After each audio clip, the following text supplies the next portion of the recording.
Hi guys! Welcome back to my vlog. Today, samahan nyo kami sa isang simple pero masayang trip. Sasakay tayo ng bangka, magre-relax at syempre subukan din nating mawil ng isda. Let's go! Grabe, ang sarap ng hangin dito, parang natural na aircon na libre. Ang gandang paligid, blue na blue ang dagat at ramdam mo talaga yung peace and quiet. Minsan ito lang talaga ang kailangan para mag-recharge. Syempre, hindi kumpleto ang boat trip kung walang pangangawil. Hindi naman kami expert pero masaya lang subukan. Who knows, baka may makuha tayong pananghalian. Pero kung wala, okay lang, at least may kwento tayong iuuwi.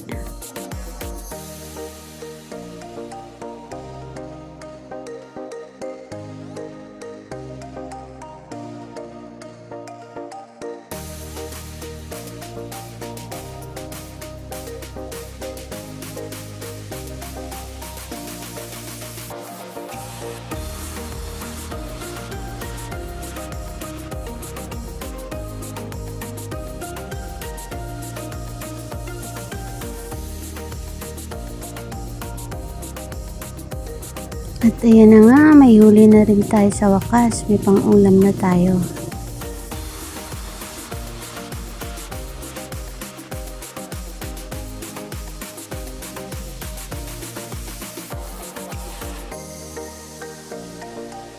At habang nag-e-enjoy kami dito, sinabay na rin namin ang pagsundo sa aming mga pamilya na nagtatrabaho sa isla. Ayos, diba? Relaxation trip na may side mission pa.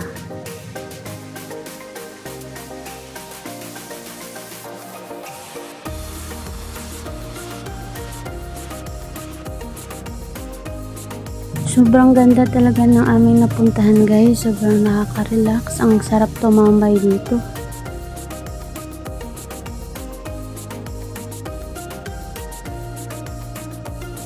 At kung may napansin nga kayong gumagalaw sa puno, walang iba yan guys kundi ang mga unggoy.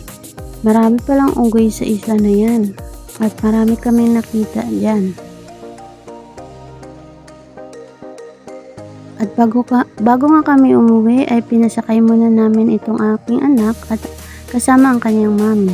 Ngayon guys, tapos na ang mini adventure natin. Simple lang, sakay bangka, konting pangawil, sundo ng kamag-anak, pero solid ang saya at relaxing vibe. Sometimes, the best memories comes from the simple trips.